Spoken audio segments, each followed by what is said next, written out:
Hello and welcome back to this lesson where we're going to learn how to use LinkedIn to connect with journalists. You're really going to learn some insider tips here, and I believe if you use this, it's going to change your game. Now, LinkedIn is currently the professional social media forum on the internet that is leading.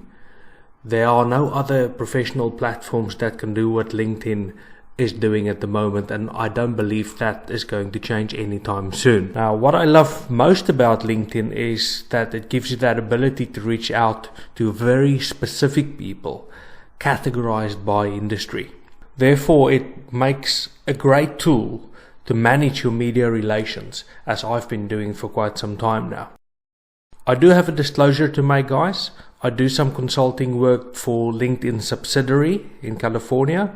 So feel free to independently verify my proposals in the course with other professionals, and please let us know on the forum if you can suggest any other free tool that can work as effectively as LinkedIn in the examples I'm going to give you.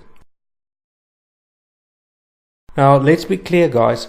As an expert on digital marketing, I'm not inclined to coach my customers and my friends to work as slaves on social media platforms, because a lot of social media platforms simply profit from our activities. But I believe that if you use LinkedIn in the way that I recommend it in the course, you're going to be able to create a win-win situation between yourself and the platform, where they've got some benefit from your activity, but you're also benefiting a lot from it. And the very first step you want to take on LinkedIn, you can't really move anywhere before you've taken this step, is to connect yourself with as many journalists who are relevant to your industry. So you want to get started by doing that for us first. Now, once you're connected to a large or reasonable volume of journalists, then you can take either an individual or an automated approach, as I'm going to discuss with you now. Both of these methods will be quite safe, and it does not have the spam risk associated with it, as in the case of using PR Web's syndication, which is known for attracting Google penalties to your website. Now, if you're like me and you've got a couple of thousand contacts, then what you would do is you would use the magic feature on LinkedIn, which enables you to export your list of contacts to your Excel sheet. And once you're in Excel, then looking at all your contacts, you can sort through your contacts and filter out the journalists so that you only target them. Now, if you follow the individual approach, what you would do now is you would email each of these journalists individually with your pitch, and it's going to look like you're talking only to them and you're giving them individual attention. On the other hand, if you choose to follow the automated approach, which happens to work well for me, then you would post your press release as an article on LinkedIn with a headline stating press release, okay? Because those that are connected to you, including the journalists, the good thing is they're going to receive a notification via LinkedIn which alerts them about your article. So remember, this is very important. You have to choose publish a post, guys, rather than just sharing an update, because the sharing your update feature will not trigger a notification to your contacts. So remember to do that for us. Now, I would imagine if you were selling kinky toys online that you would rather not want to use an automated release.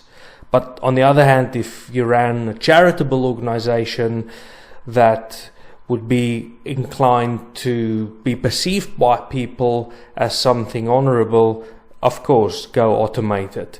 So it really depends whether you want to segment your contacts in your correspondence or whether you're happy with unsegmented, untargeted communication. The choice, of course, at the end of the day is your choice. Guys, what we just discussed here, through either the individual or the automatic approach, are the best ways to get the job done with LinkedIn. and it can work really well if you follow all of the other guidelines that we discuss in the course in conjunction with this. Next, I'm going to share with you some ideas on what other people do, although my own view is that these are the most appealing methods. Of course, you've got LinkedIn groups, and here you'll be able to find groups of people and groups of journalists.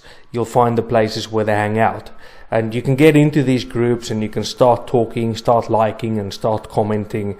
And here all you do is you're creating a presence, and some people love this. I personally see it as a way of modern slavery, and I don't have the time to be doing it. Now you've also got LinkedIn Pulse, and this is pretty cool because LinkedIn Pulse is where your featured articles and the latest trending news will appear. And this is going to help you to gain an understanding of what is sought after information. And I would say this is a really good point when you're just starting out. As with all social media, it's helpful to make your presence known, guys. Create a positive presence and people would want to be associated with you.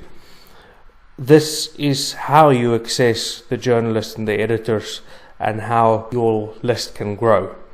Now, just a word of advice, try to be yourself, guys.